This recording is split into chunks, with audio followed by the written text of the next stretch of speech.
C'est Gaëlle Faure, je suis guérisseuse et alchimiste. Et aujourd'hui, j'ai eu envie, alors que j'étais en train d'enregistrer des initiations en ligne sur la purification des lieux et sur une juste posture à soi et à sa conscience et à ses ressentis, j'ai eu envie de vous faire un partage spontané euh, sur un élément assez important de notre compréhension de notre conscience et de nos corps, euh, parce que je vois que nous sommes tous en plein chambardement, en pleine purge, hein, comme on le dirait dans les pratiques chamaniques. On est vraiment en train de libérer énormément de choses, énormément de mémoire, énormément de karma, énormément de pensées obsolètes, de pensées limitantes. Euh, Nous sommes invités à les libérer, en l'occurrence. Voilà, après, le travail reste le nôtre. Et nous sommes très, très bousculés par les énergies, par les éruptions solaires, par l'actualité sur sur ce plan terrestre. Euh, J'aimerais du coup aujourd'hui vous parler d'une posture absolument essentielle pour arriver à progresser, arriver à vous sentir mieux, à aller plus avant à la connaissance de votre être véritable, de vous-même, sans les masques, sans les faux semblants, sans les croyances, quelles qu'elles soient, même les spirituelles, hein. Aujourd'hui, nous sommes vraiment invités à nous en affranchir énormément. J'aimerais vous parler du silence intérieur et de la volonté.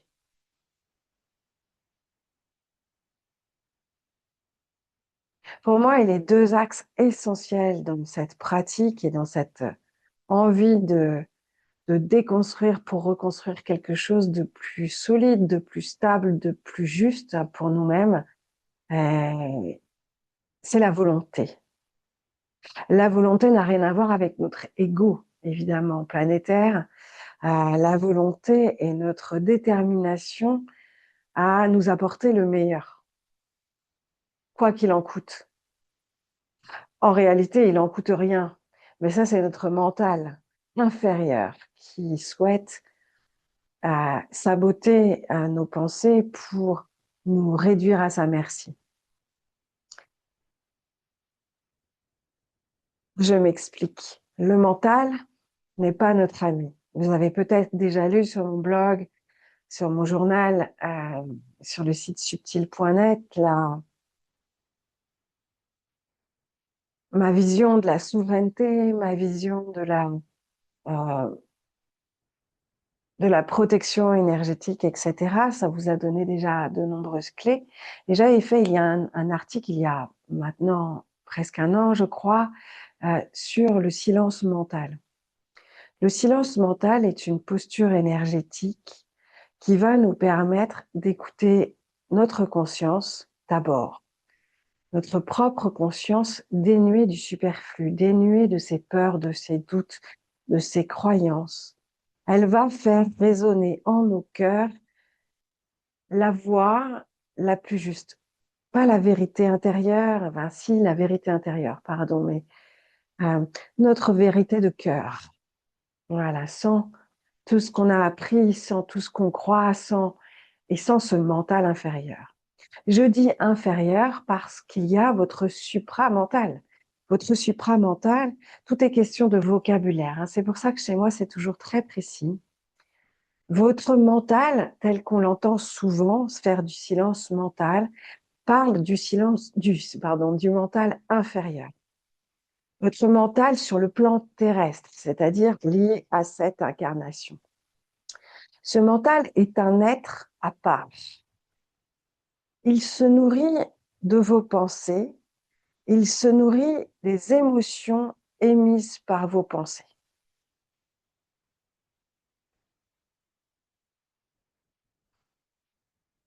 Nous sommes tous nés avec, nous nous sommes tous incarnés avec, n'y voyons pas de dualité, n'y mettons pas une posture de dualité, j'entends c'est bien, c'est mal, le vilain, le démon qui pue, non, on n'est pas là. En revanche, on ne va pas pouvoir s'en débarrasser comme ça. Dans cette incarnation, en tout cas, peut-être dans d'autres, l'humain arrivera à s'incarner sans cet être accroché à ses pensées. En revanche, on est avec, par exemple, des petites bactéries dans notre ventre. Du coup, en fait, on va pas se dire qu'elles sont toutes méchantes. Elles nous aident à digérer et à faire que notre corps fonctionne amplement. Alors, j'irai pas jusqu'à dire que notre mental nous aide. Voilà, j'y mettrai quand même un petit peu de temporisation. En revanche, je crois qu'il est important aujourd'hui pour trouver une posture plus juste et pour cheminer plus en paix avec soi-même et avec ses pensées. Je crois qu'il est important de le faire taire régulièrement dans la journée et notamment lorsqu'il vous assaille de ces doutes, de ces peurs, de ces colères, de ces tristesses qui vous envahissent. Votre mental inférieur sait parfaitement vous manipuler puisque c'est de ces pensées qu'il va se nourrir. Il sait faire. Votre mental supérieur, dans d'autres vocabulaires, moi je l'appelle la conscience ou la supraconscience, c'est ce qu'on appelle aussi le supramental. Donc c'est vous dans un autre plan de conscience qui fait appel à votre fréquence éthérique. C'est dans mon vocabulaire, évidemment, chacun placera le sien. Moi, je préfère expliquer la manière dont j'enseigne les choses ici. Ce mental inférieur est un saboteur. En ayant la volonté nécessaire, la force intérieure, la force de conscience, non pas la force mentale. J'entends régulièrement lorsque je suis en soins ou lorsque j'enseigne des pratiques, comme par exemple le mardi soir à la maison, il y a maintenant un petit groupe qui se forme pour faire des pratiques dynamiques et de guérison vibratoire. Et je remarque que certaines personnes qui viennent en retraite ou en soins aussi tiquent sur le mot mental. Il n'est que question de vocabulaire. C'est pour ça que le mental que moi j'appelle mental est un être à part qui est plugué à nos pensées. Souvent, on pourrait l'appeler égrégore mental. Voilà.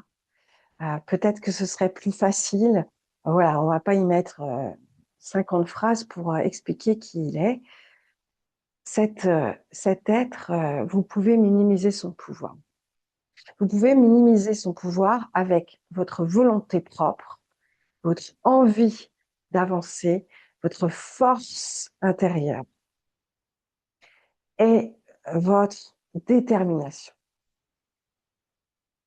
à reprendre en main vos pensées, votre bien-être, votre énergie et du coup votre souveraineté. Parce que quand c'est le mental qui vous manipule comme un pantin, vous n'êtes pas du tout souverain.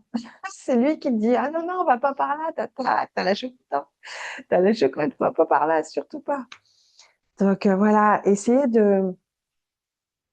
d'intégrer ce que je suis en train de vous raconter.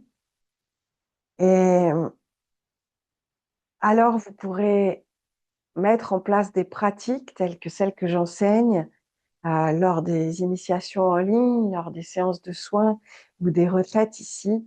Plus facilement, vous pourrez mettre en place plus facilement ces pratiques pour vous aider à faire la paix dans votre tête, la paix intérieure dans votre cœur, à vous libérer de toutes ces injonctions à la peur, au doute, au manque de capacité. Non, je suis cap, je suis cap. Et si je trouve en moi la force et la volonté propre, sans avoir peur, sans écouter ces peurs qui me sont envoyées là par cet être mental inférieur, eh ben, je peux réussir tout ce que je veux faire. Je n'ai aucune limitation, je n'ai aucune limite. Et du coup, je peux retourner à mon plein pouvoir, à ma pleine énergie, à ma pleine puissance vibratoire et guérir de tout, d'absolument tout. Alors évidemment, toute notre incarnation sera notre cheminement de guérison vibratoire et de libération. Ça se fait pas en un claquement de doigts, mais c'est un très bon point de départ, c'est silence et volonté. J'y vais, allez, on y va, on fait un premier pas vers moi-même et c'est mental inférieur. Je te vois, je vois que tu essayes de me manipuler, dégage. Moi, je vais écouter ma propre conscience et mon cœur. Ouais. J'espère que cette micro-guidance improvisée vous aidera et à y voir plus clair dans ce qui est vos pensées et votre conscience, à faire la différence entre votre mental inférieur et votre volonté, votre force et votre envie d'avancer, mais pour votre paix intérieure, pour votre déploiement et non pas contre quelque chose. Voilà. Merci de m'avoir écouté. J'espère que ça vous aidera. Je vous souhaite une bonne journée.